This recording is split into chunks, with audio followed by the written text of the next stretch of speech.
Yeah. So welcome back to NIESO. Today we're very pleased, very excited to have with us an entrepreneur, a business person, and a visionary who has created amazing products from the common plant of the banana stalk. So I'm going to introduce Mr. Kimani. You know, those kind of handicrafts. We also train communities to do that.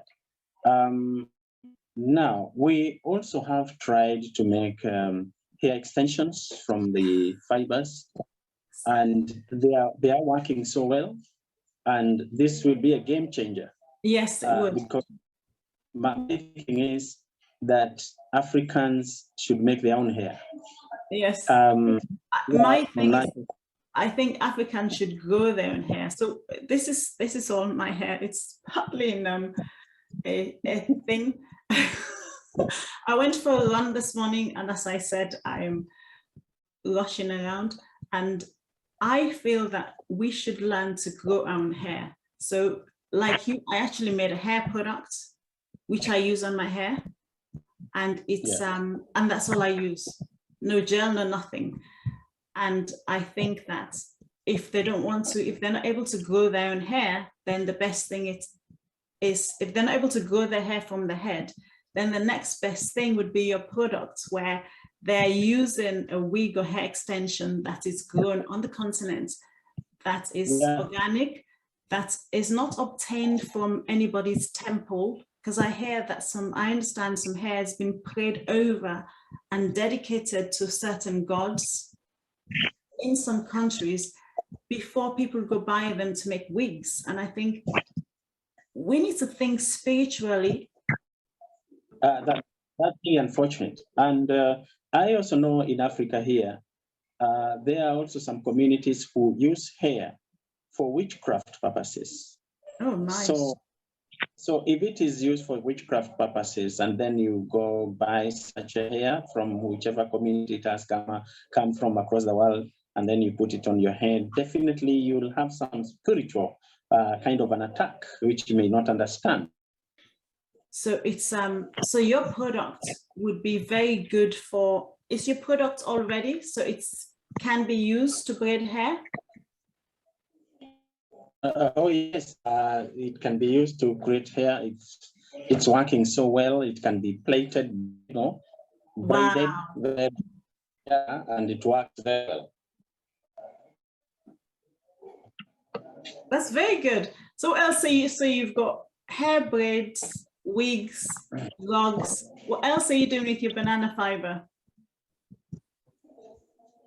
You can see this. It's one of the hair. Oh yes. Oh my. Yeah, it looks just like hair extension. Yeah. Wow. So my interest with banana and the way I've structured the innovations that we are currently working on, I'm looking at the human being in totality. I'm looking at banana as a food already. It's a food, as a dessert. I have looked at the banana as a source of drink. Here people make wine, beer, and juice from banana. So it's a food, right? Yeah, it's funny that you should say that. When I was doing the research for the banana peel and even cassava, it seems like people would make wine or beer out of anything. Oh, yes, ferment it and make some beer, yeah. So now I myself am now concentrating on the outside of a human being, right from the head to the toe. So I'm almost making a fabric. I know I will clothe a human being. Wow. I know I have succeeded in making the hair extension.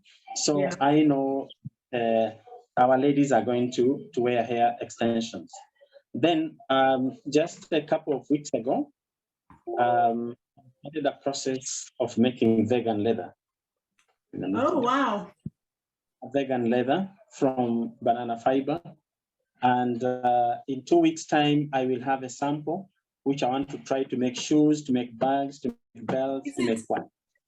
As you make these things, is the cost to make, for example, vegan leather, is that cost really expensive, or is it something that is manageable so you can get a return from it? Like now, so far I've used about $100 to get the chemicals required and work with the scientist.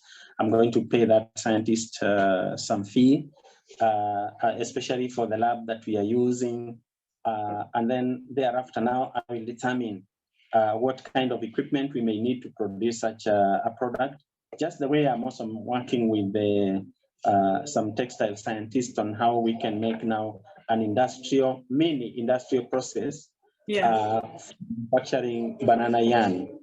Wow. So yeah, so that's how I approach the whole thing. There's one other thing I think I saw that you can do with bananas. You know, the ladies' feminine products, the monthly feminine product. Yes. So because that's a big need. And I saw, I think that was somewhere in India, someone was making it from banana fiber or something, because they made it as thin as paper, and then they just layered the sheets of paper and made the pad out of it. Is that something, if you're able to make thin paper, or the cotton, because you're able to make cotton? Oh yeah, now I can make it. I tried some years ago, and I made a product, but I had approached it from the paper procedures, you know, making a pulp, and from that pulp, make a sanitary pad.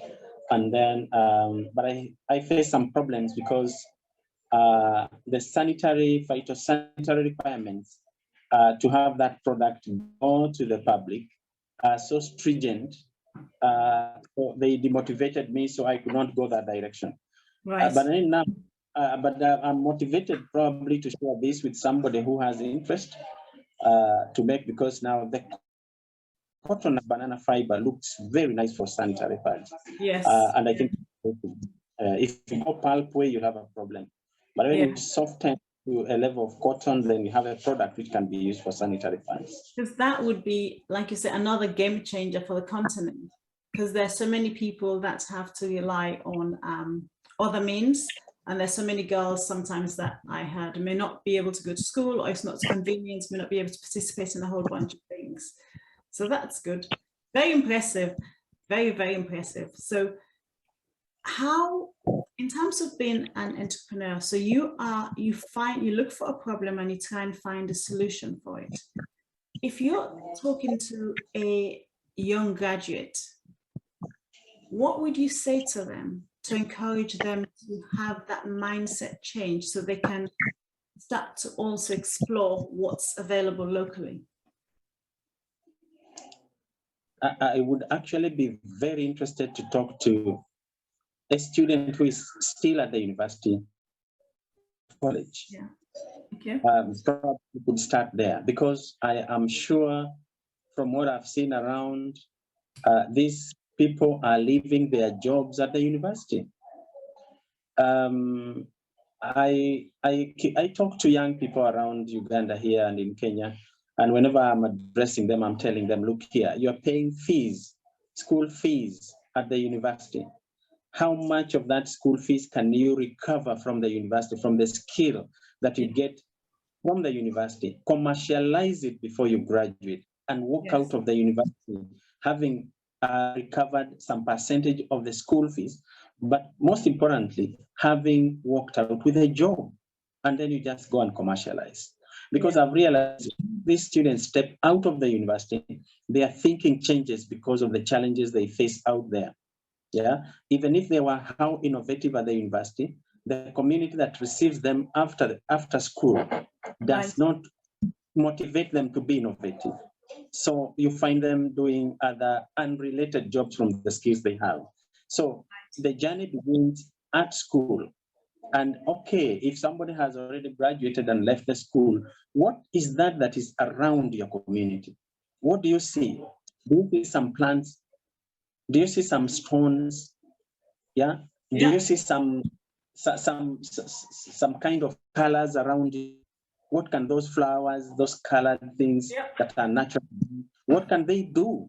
Then you start from there. Yes, and that's exactly what we're doing on this platform. That's exactly it.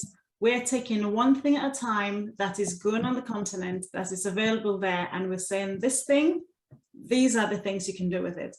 I guess the challenge then becomes for some people,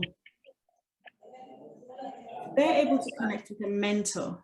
So you, for example, those people are studying fashion and textile.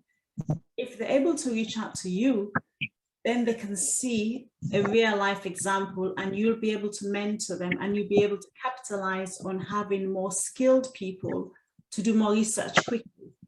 But it almost seems as though for each industry area, there needs to be an SME, a specialist entrepreneur, who, once people graduate, if you're an engineer, maybe there's an engineer version of you that the engineering students can go connect with enthusiasm, who can then say, right, so you're here, and they have already built something.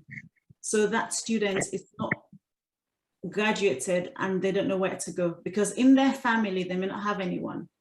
In their village, in their town, they may not know anyone. How could we, how could, even in Uganda, how could you become a contact, or is it possible for you to be some kind of a mentor contact where textile students can reach to you, maybe like you said, while they're at university, so they know that, okay, I've graduated in fashion and textile, I had an idea to take a tomato plant and make a, I don't know, t-shirt out of it, and they did it and they wrote the paper and it could work. But then when they see your seminar, they'll say, oh, there's a guy, out of interest, I may just reach out to him and see if he's hiring, see if there's a, he has a company near, something. At least they will have that guide. So even if they're back in the city, town, village, and they're doing other things, at the back of their mind could be engagement with you, and things could develop. What do you think? Oh, that would be a very good program. I would be willing to participate in such a program. Yeah. Because it's good to impact these skills. Yeah. Of idea creation, idea commercialization, yeah, and also leveraging on the resources that surround our students. And yeah, this is a kind of mentorship that they are lacking. Yeah. And because once they concentrate on the formal education, and they have no role models, they have no mentors, they have no best practices that they can look after or you know, depend on, then these people cannot thrive in their lives. Yeah. Yeah. Yes. Yes. Because then they end up trying to find a job that doesn't use their skills, doesn't use their creativity.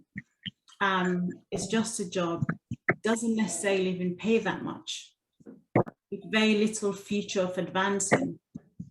My dream, when all these products are done and developed, my dream is to do one kind of a fashion show that this world has never seen. Amen. I'm looking at having a banana fair. You have everything banana, right from the hairstyles, all kind of styles, you know. And again, and again, looking at African hairstyles, because they are there. We used to have these of ours have very nice hairdos. And cornrows and things, yeah. Oh, yeah. So I'm going to extract all those kind of hairdos that were used traditionally by Africans, and then we do our banana hairdos very well on these models, and then we design very nice attires. Yes. With designs, I'll work with top African designers in the continent. Yeah. Send them. They develop the designs and have this design showcased in a fashion show. Yeah. And then the shoes will be banana fiber, the bags, the belts will be vegan leather, the jewelries will be banana fiber, the runway will be banana fiber, the decorations, even the food and the drink in that show will be banana. I don't know if you mentioned buttons, because you have to make buttons. Buttons and jewelry are kind of similar. Well, there you are, yeah. Even buttons. That would be fantastic, because that would be a dream come true on so many levels, to actually have a fashion show where everything that is worn or adorned, from the hairstyle to your feet, is made in Africa using natural organic products. That'd be phenomenal. I think Africans, we in Africa here, we cling so much to what we were taught by the colonialists. Yeah. That comes from sisal. And so everybody grows sisal. Cotton comes from a cotton plant. It's the only plant that can give us fiber. So let's grow it, take it to the industries. But let me tell you, I have seen potential of fibers and fibrous materials from so many kind of plants that you cannot even think. Some of them just grow within 2 weeks. You harvest within 2 weeks, the plant is back. Okay. Yeah. Who tells our young people that there is a resource there? There is a crop. Why should the crop be only the crops that were introduced by the colonialists, when we have so many plants here that can be converted into commercial crops that can be processed and products be made from it? I think that is a decision we should take, and look at these plants that we have in our beautiful environment as potential source of raw materials, even for industrial processes. Yeah, I 100% agree with you. I was thinking about this over the last few weeks and days. Everything we need is grown on the continent. And I was even thinking in terms of like moringa. Moringa grows wildly, and it is such a nutritious food. And yet, I don't understand how, when a part of the continent experiences a food shortage, they seem to ship food in from I don't know where. And I'm thinking, we have moringa, it is a superfood. Why? Maybe they're doing it. Apologies if anyone's doing it, but please let me know. Are we growing and drying moringa and other high nutritious food that we have in reserve? So if a part of the continent is having shortage of water and food, we in the continent can ship those products to that country. Because I see when they're offloading things from those UN vehicles and food, it doesn't look like they came from the continent. It looks like they're shipping things in from outside to feed people on the continent. And I don't really understand why, because we grow enough to have a supply that, should it not rain in Northeast Africa or wherever, we should have enough food in the continent, where the countries say, each of us are going to have a reserve. We grow moringa. If you grow moringa trees, grow it, powder it. If you have excess of banana, grow, powder it. If you have excess of whatever it is, you grow. So if any country has a food shortage, they go, hey, country A, send your moringa, country B. So in an instance, Ethiopia or Kenya, wherever it is having a Somalia, wherever they're having a food shortage due to drought, they will have 4, 5, 6 countries send their products. And then you have organic, nutritious richness for the continent. So we shouldn't be in this. I don't understand how that whole process works, but that's a challenge for me. I realize that we have everything we need on the continent for life. Yeah, yes, we do, and we are so blessed in this continent. But you see, the challenge that we have is that we don't have that extra eye that is able to see abundance in Africa. Yes. We have, Africa, people have written about Africa, they have sung about Africa, bad songs about Africa. It's all about hunger, poverty, and disease, and ignorance. You get it? So people have kind of now accepted that they are hungry, they are diseased, and you say, and they're not creating. So I think, we need to change their minds to begin to appreciate their continent. Yeah. We need to change their minds to begin to see opportunities around them. And we also need to change their minds not to rely on just external support. Yeah. Yeah, and drive their ideas, no matter how slowly they can move or how humble they can start. They will somehow grow into something. Yes, I agree. In fact, we have a song. We started off with a song. Have you seen our song? I don't know if you've been on our platform. We have a song about studying Africa. And I wrote that song, and a Kenyan actually sang it, because it was out of frustration that so many Africans were leaving the continent to study overseas. When you leave and go study overseas, and I looked up University of Cambridge, the amount of money they make from their students, in hundreds of millions from their student programs. So when we leave our continent and we go somewhere else, even if the government's sponsoring us or the fees are low, when you go there, you're going to pay rent to someone. You're going to pay fees. Yeah. Somebody's paying fees. You're spending your time. We're spending our intellect. So it's a hill to climb, but we do have a song. It's called the Study in Africa song. I'll send you the link, because as you say, it's all positive. And slowly we're going to seek out people like you, excellent entrepreneurs, creative, to showcase your work. And then we'll try and partner with you to how we can continue to excel and promote your work and do the course that we talk about and do the fashion show. That's on my hat. Absolutely. Oh, that would be glad. That will be, it's welcome. Yes. Okay. So thank you very much for your time. It's been a pleasure speaking with you.